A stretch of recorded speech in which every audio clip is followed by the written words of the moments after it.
کیا جس چیز کی انسان آرزو کرتا ہے وہ اسے ضرور ملتی ہے؟ سو آخرت اور دنیا تو اللہ ہی کے ہاتھ میں ہے، اور آسمانوں میں بہت سے فرشتے ہیں جن کی سفارش کچھ بھی فائدہ نہیں دیتی مگر اس وقت کہ اللہ جس کے لیے چاہے اجازت بخشے اور سفارش پسند بھی کرے۔ جو لوگ آخرت پر ایمان نہیں لاتے وہ فرشتوں کو لڑکیوں کے نام سے موسوم کرتے ہیں، حالانکہ ان کو اس کی کچھ خبر نہیں۔ وہ صرف خیال و گمان پر چلتے ہیں، جبکہ خیال و گمان حق کے مقابلے میں کچھ کام نہیں آتا۔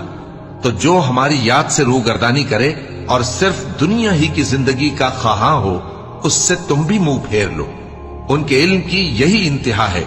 تمہارا پروردگار اس کو بھی خوب جانتا ہے جو اس کے رستے سے بھٹک گیا، اور اس سے بھی خوب واقف ہے جو رستے پر چلا۔ اور جو کچھ آسمانوں میں ہے اور جو کچھ زمین میں ہے سب اللہ ہی کا ہے، اور اس نے خلقت کو اس لیے پیدا کیا ہے کہ جن لوگوں نے برے کام کیے ان کو ان کے اعمال کا بدلہ دے۔ اور نماز پڑھتے رہو اور زکوٰۃ دیتے رہو اور پیغمبر خدا کے فرمان پر چلتے رہو تاکہ تم پر رحمت کی جائے، اور ایسا خیال نہ کرنا کہ کافر لوگ ہم کو زمین میں مغلوب کر دیں گے، یہ جا ہی کہاں سکتے ہیں، ان کا ٹھکانہ دوزخ ہے اور وہ بہت برا ٹھکانہ ہے۔